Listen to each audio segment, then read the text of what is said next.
the special counsel's finding is clear. Case closed. Case closed. Democrats on the Hill are reacting with outrage to that declaration today from the Senate Majority Leader and with resolve to press ahead with their efforts to further investigate the president. But just a short time ago, the Justice Department sent a new warning to House Democrats about their effort to force the Attorney General to hand over the full Mueller report. In just a few hours, the House Judiciary Committee plans to vote to hold Attorney General William Barr in contempt of Congress for his refusal to comply with a subpoena for Mueller's complete unredacted findings. Tonight, the Justice Department has now sent a letter to the committee chairman, Jerrold Nadler, demanding that vote be canceled, or Barr will recommend the White House assert executive privilege over the reporting and the support of the report and the supporting material.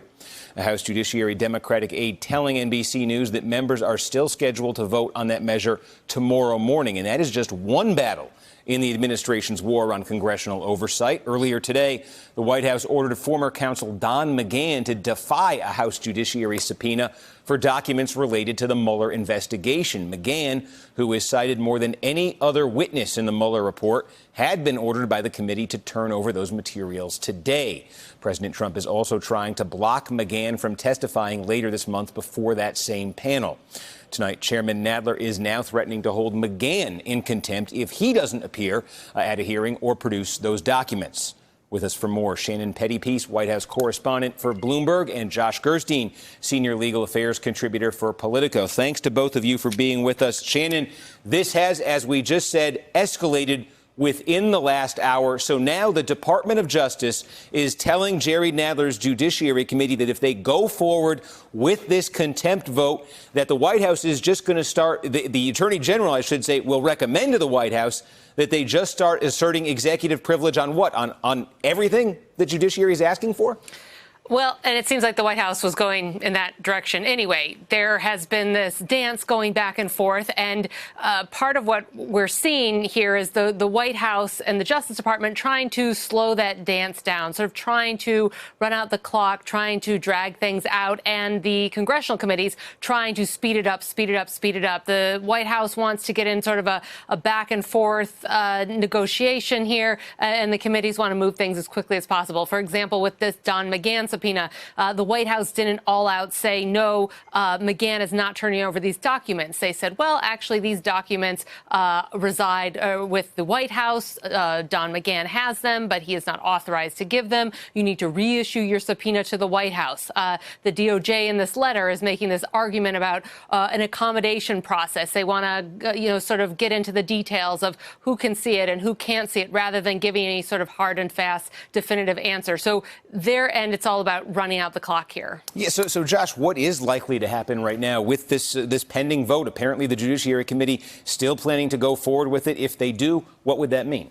Well, it means that Attorney General Barr could be held in contempt, potentially Don McGahn, although I think that may slip to the back burner a little bit as Barr takes center stage. And we've also seen the fight over Barr become kind of a proxy for the broader discussion that some Democrats don't seem to want to have about impeachment. It's a much simpler vote to go after the Attorney General. I also think one other thing that's going on here is this accommodation process is a prelude to potential court battles over all of these issues. When they go into court, I think the executive branch will be in a better position if they can argue, look, we've tried to accommodate Congress's requests and they've just been completely uncooperative with us.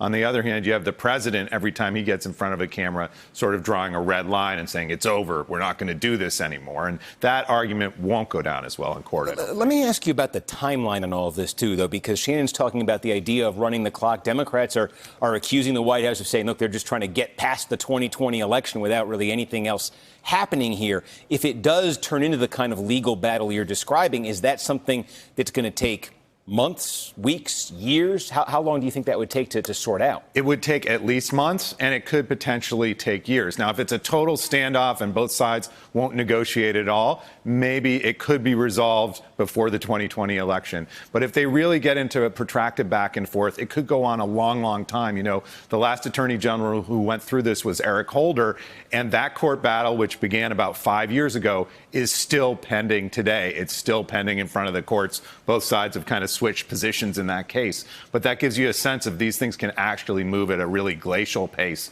once they get into the court system. Hey there, I'm Chris Hayes from MSNBC. Thanks for watching MSNBC on YouTube. If you want to keep up to date with the videos we're putting out, you can click subscribe just below me or click over on this list to see lots of other great videos.